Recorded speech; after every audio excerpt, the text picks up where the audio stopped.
Политичката криза има влијание врз приливот на странски капитал во земјава, но интересот на странските компании да инвестират во Македонија не се намалува. Тоа го покажуваат и последните статистички податоци на Народната банка, според кој приливот на директни странски инвестиции во првите 6 месеци годинава изнесува 122,9 милиони евра, што е за 13,3 милиони евра повеќе споредено со истиот период минатата година. Во јуни, споредено со претходниот месец, забележен е одлив на странски капитал од 3 милиони евра. Сепак Македонија останува атрактивна дестинација за странски компании. Лидерот на ВМРО ДПМН Никола Груевски неделава најави две нови инвестиции. Едната е холандска компанија која планира инвестиции во една домашна компанија во стечај, а другата е компанија од Мароко која ќе внесе свеж капитал во домашна фирма. За втората инвестиција што ја очекувам во наредните денови или недели, се работи за инвестиција од Холандија, која што има во план и е во завршна фаза на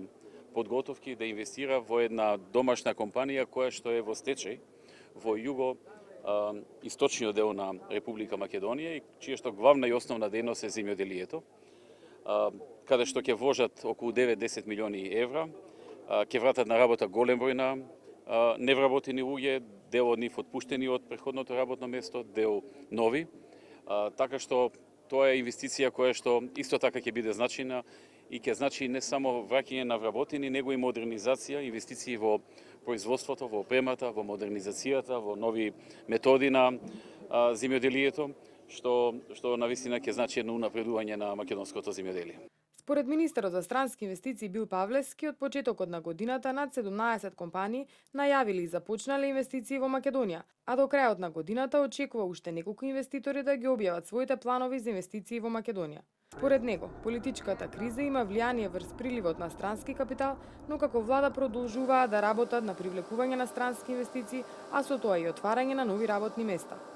Компаниите исто така гледаат дека државата се движи во позитивна насока и тие не ги стопираат своите планови, оние компании кои веќе одлучиле да инвестираат во Македонија,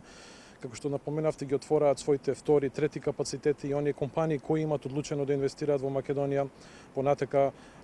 произлегуваат со своите проценки за инвестиции и ги започнуваат своите инвестиции. Според Павлевски, во странските компании кои што работат во Македонија се вработени над 16.000 лица, но очекува дека во иднина како што расте интересот на инвеститорите, така овој број ќе се дуплира.